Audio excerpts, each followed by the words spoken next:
Hi everyone, I'm Nabil Hamdi. I'm the CEO of Pedesting.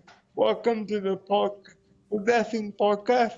And today I'm pleased to be joined by Kevin with the Rick Hansen Foundation. Thank you so much, Kevin, for joining me, and I would love for you to introduce yourself and what you do for the foundation. Hi, thank you so much, Nabil, and thank you so much for having me on your podcast. I'm very excited to be here. Like you said, my name is Kevin Ning. I'm the technical director at the Rick Hansen Foundation Accessibility Certification Program, which is one of the programs at the Rick Hansen Foundation.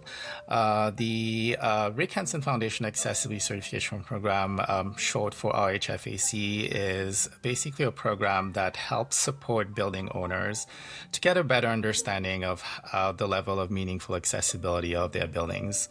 How we do that is also we train design professionals to learn how to evaluate sites and really get an understanding of like where people are at. A big part of my work is really to see how we can bring accessibility to the forefront so that it's not an afterthought, and that accessibility isn't also seen as from a checklist compliance perspective. So yeah, really excited to have this conversation with you today, and thanks again for having me. Thank you. Can I before I start asking my question, I want to ask you like, how did you get into the accessibility industry? What kind of drew you into it? Yeah, no, so that's a good question, actually. So my background, so when I was in university, my background actually, I studied urban planning in university. That was my degree. And at the time, I was really interested in looking at how can we design urban spaces. And as I was going through school, I also worked for the Students with Disability community group at the university in Toronto.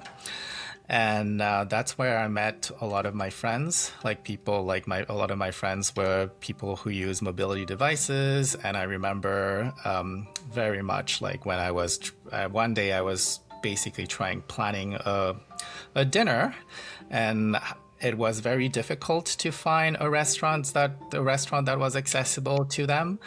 So what was challenging was sometimes we would find a restaurant where the dining area is accessible, but the washrooms would be in the basement. So this was what really opened my eyes in terms of like the barriers that our built environment have, and also really getting that understanding of like how building code doesn't really necessarily address the needs of people with disabilities right now.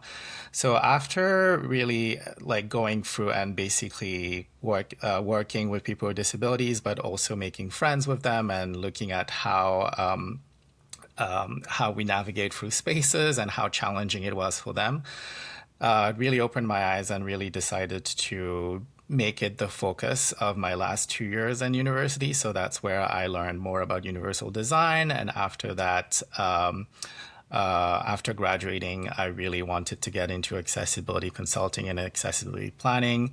And at the time, I'm based in Toronto.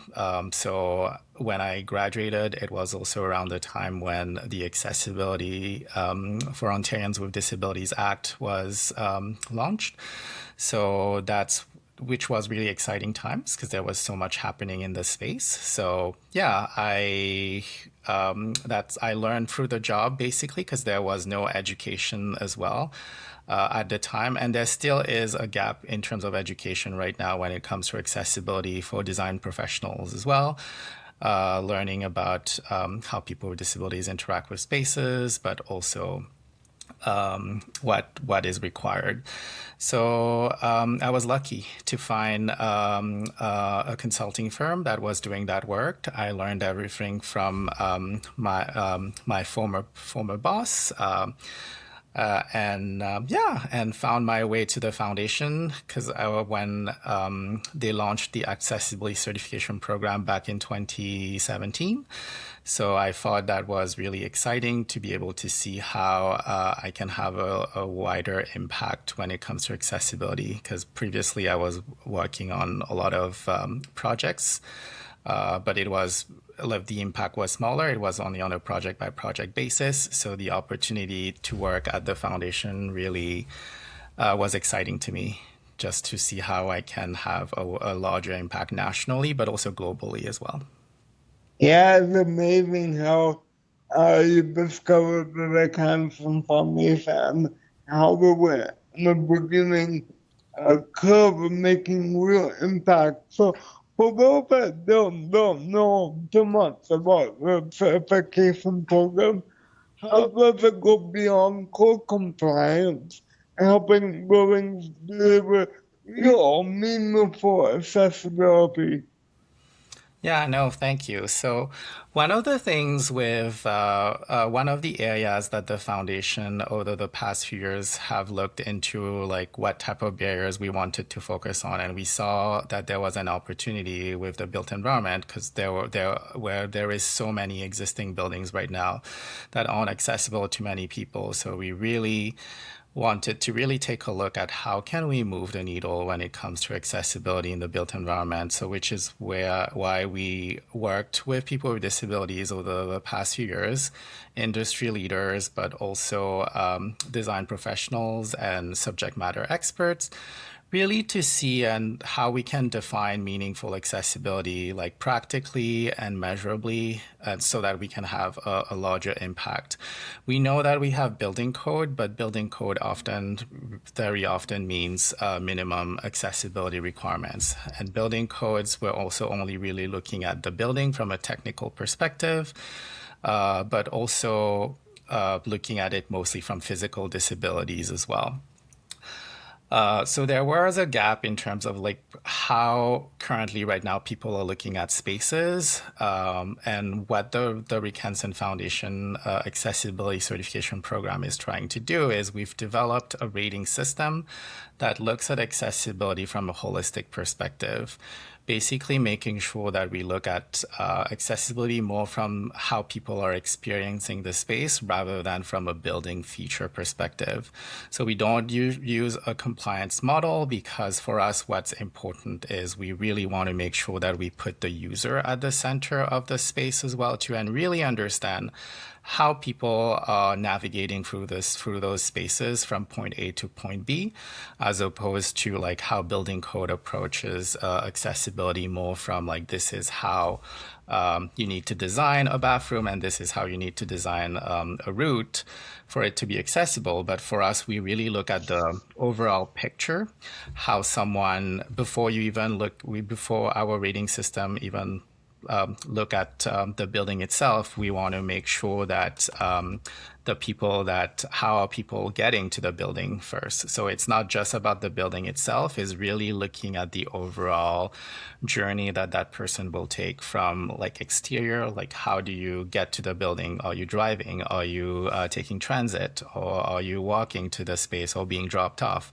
So there's a lot of different elements outside as well too that we look at as part of the rating survey that follows that user experience and user journey as well. And once you're inside, it's not just about the building features as well, not the physical feature or structural feature, but it's also wayfinding technologies that are included as part of the building as well too, that facilitate and help people to navigate through spaces. An example that I can give you is I think very often when people think about accessibility, they think about accessibility from a mobility perspective.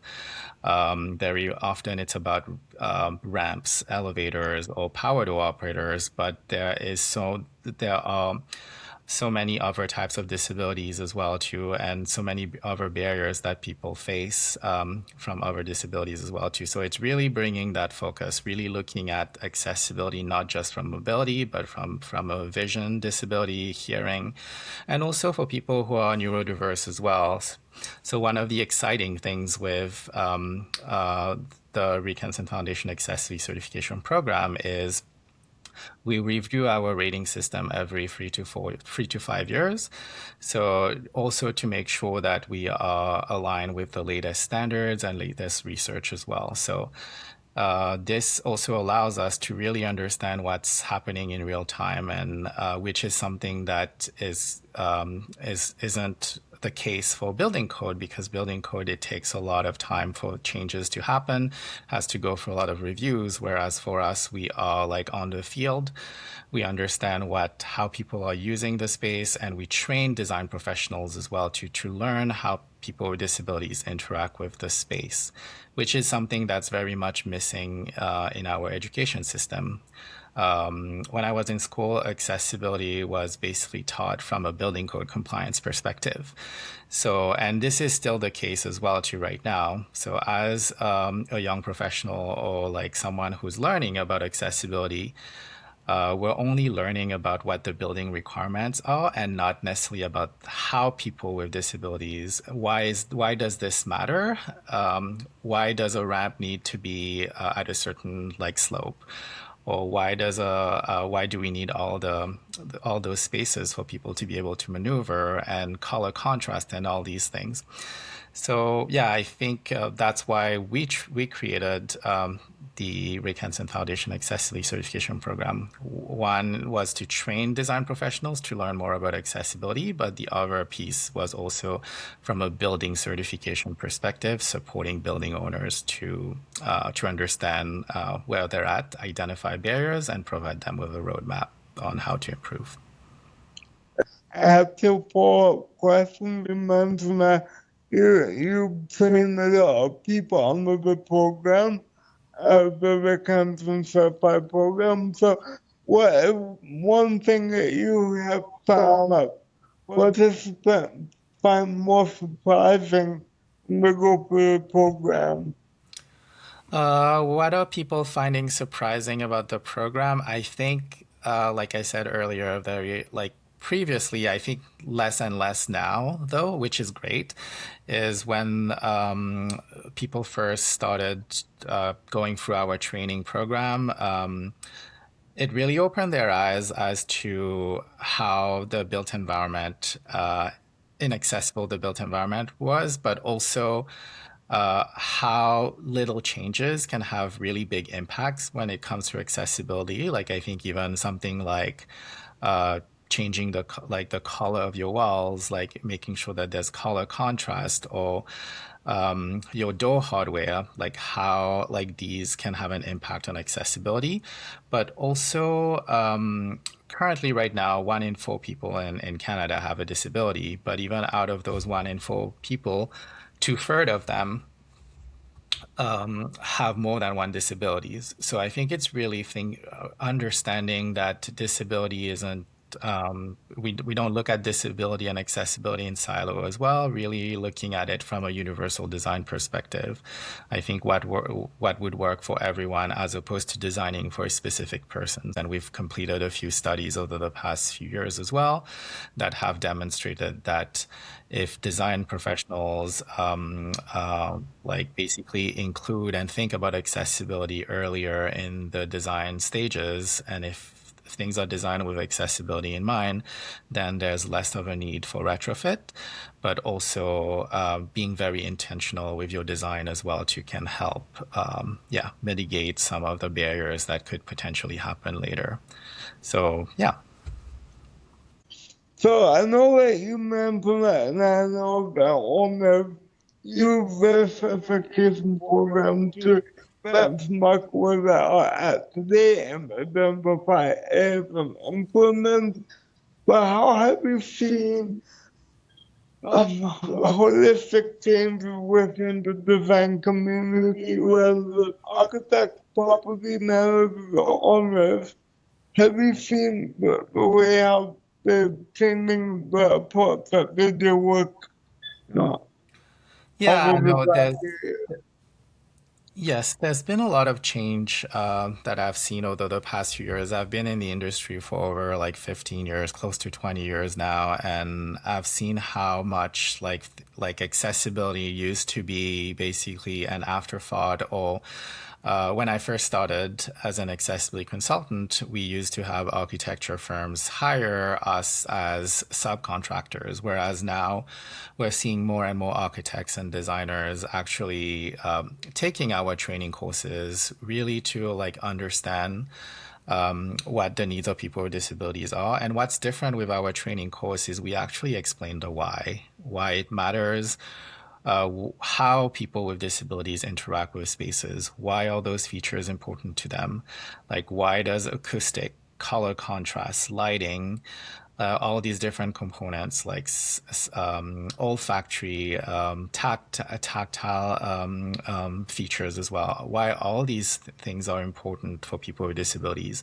so that they're not just following what accessibility requirements are blindly from a standards perspective. It's really like once you understand the reason behind why they have to design spaces that way, I think it also helps them be more creative. I think very often we think of accessibility as limiting in terms of creativity and design, but I don't necessarily think about it that way. I think people would feel that way only if they don't really understand the reason behind why these have to be designed that way.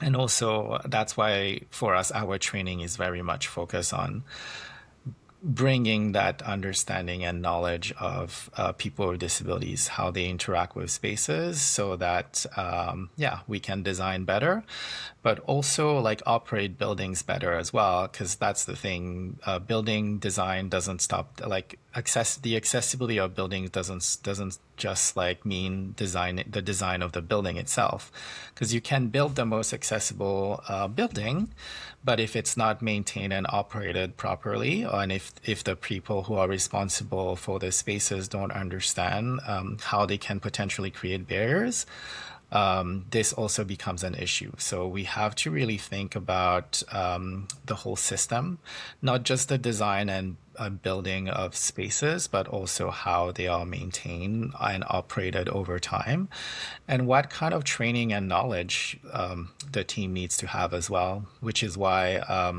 at the foundation we not only train design professionals, but we also have other training courses as well too that supports facility manager to really get that understanding so that they can make better decisions and ensure that they don't create unintentional barriers as well too when they're making changes to the building.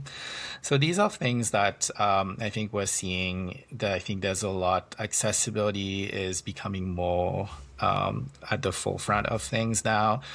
We're also trying to see how we bring more education, bring accessibility more into our education system by going into architecture schools, like speaking about disabilities, but also making sure that we bring people with lived experience to really like talk about how they interact with spaces, and just to bring that real life experience into the mix.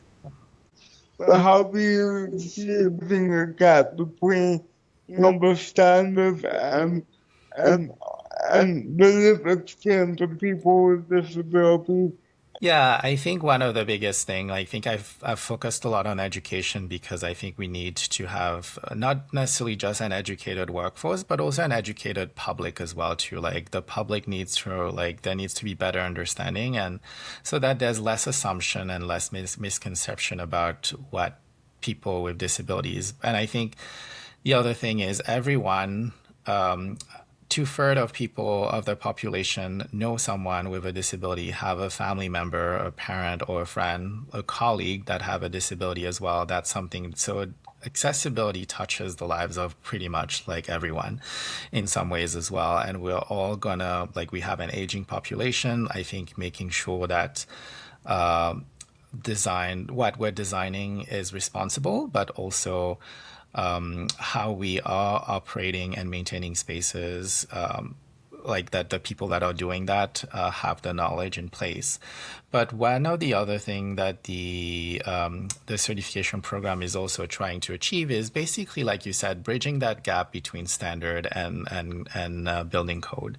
So building code and standards are one thing, but one other thing in Canada that I didn't mention earlier when it comes to building code is existing building right now do not have to meet the current accessibility requirements in building code. If, like, for example, if a building was built in the 70s, as long as they met the building code requirement from that time, they would still be compliant. So to this day, unless they make any major renovation to the building, they wouldn't have to adhere to the current accessibility requirements as well. So that's the other thing as well. So we end up with a lot of buildings right now that aren't necessarily accessible because they're not required to be. So that's where our certification program comes into play, is we actually help building owners get an understanding of where they're at and not rely on building code compliance as well, because we help them understand basically also the return on investment as well. We usually put together an annual conference from which it will be happening in March this year in Toronto, and one of the speakers at the conference was an organizations that actually completed a rating. So the very first time that they did, they certified their building. It did not meet a gold certification, but they made a lot of changes based on what the professional recommended to them, and were able to achieve gold. And one of the lessons learned and benefit that they saw that came from some of the changes that they made was in regards to increasing the aisle space in their gift shop. So by increasing space in their gift shop, like the width of the aisles, it made the experience of the guest in their gift shop more comfortable, which also allowed people to move better, but also to spend more time in the gift shop, which actually helped increase revenues. How some of those changes has helped them increase their revenue, but also made the experience of people more comfortable, because building code compliance and building code and standards, they don't necessarily look at how, like, comfort and how the user experience is. This is where the accessibility certification program comes into play. We really look at the user experience from different fronts, like making sure that we're not just focusing on the building features, but how people are using the space, how their communication system. Like an example that I can give you as well is in the case of, I think, signage and wayfinding is a big piece. I think we talk about wayfinding a lot, but I was speaking to someone recently which will demonstrate the importance of wayfinding and signage. Is very often when we design buildings, it may not be designed with a simple layout. And when this is the case, it becomes very challenging for people to find their way around. And if you couple this with the lack of signage, like throughout the building, it becomes even harder. So the story that I have has to do with basically someone who I was speaking to, whose neighbor had a medical emergency, and first responders had a really hard time being able to locate the person. It was in a residential building because of how the building was designed, but also because of the lack of signage. It wasn't logical in terms of where the rooms were, so it became very difficult for first responders to get to that person. So little things like that, which could become life and death situations in those cases, really highlights the importance of wayfinding and how you're designing your building. And these are things that very often aren't necessarily captured in building code as well. Building code is telling you the size, the dimension, like what the feature needs to be, but it doesn't necessarily speak to the user experience itself. Like, is it logical, consistent? Are they wayfinding? What are the type of technologies that you're installing as well? I think technology is another area that's also like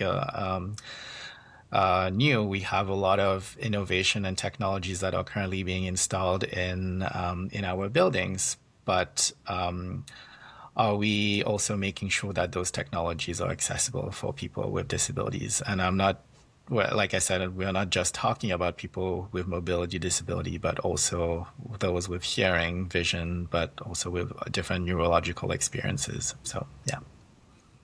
Now you mentioned, real examples of ROI or, a real retail business. But have you heard how public spaces, such as post-secondary or recreational facilities, have been measured out or ROI beyond the business side? So, for public spaces, I think right now we have a few cities right now that have committed to accessibility. So how they're doing that is basically endorsing, like adding them to policies as well. So any new construction currently right now that they're doing, they want to ensure that it's basically being built to the highest level of accessibility, which is currently right now our RHFAC Gold. But what they're also like looking at as well. I think it's way more than the commitment, but also training staff internally as well to really understand and to support it, because it's not just about hiring an external consultant to do the work, but I think you also need to create that culture of accessibility within internally as well too, right? So that you don't always have to rely on an external consultant, but also the staff understand the users as well. So I think there's a lot we see that commitment in terms of being able to demonstrate that you are making sure that you are welcoming. You're creating welcoming spaces for staff, visitors, for guests, but also when it comes to post-secondary institution is for students as well to feel welcome. Yeah, to create that environment of inclusion. I agree. You kind of really touched this on this as well.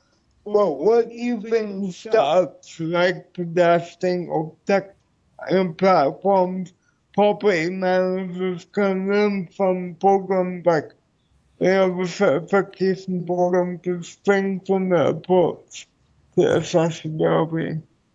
I would say one of the pillars of like the RHFAC program is really bringing the user at the center of everything. So I think putting the user first, really understanding your user, and your user includes everyone in some ways, right? So I think very often we don't necessarily think about a specific group.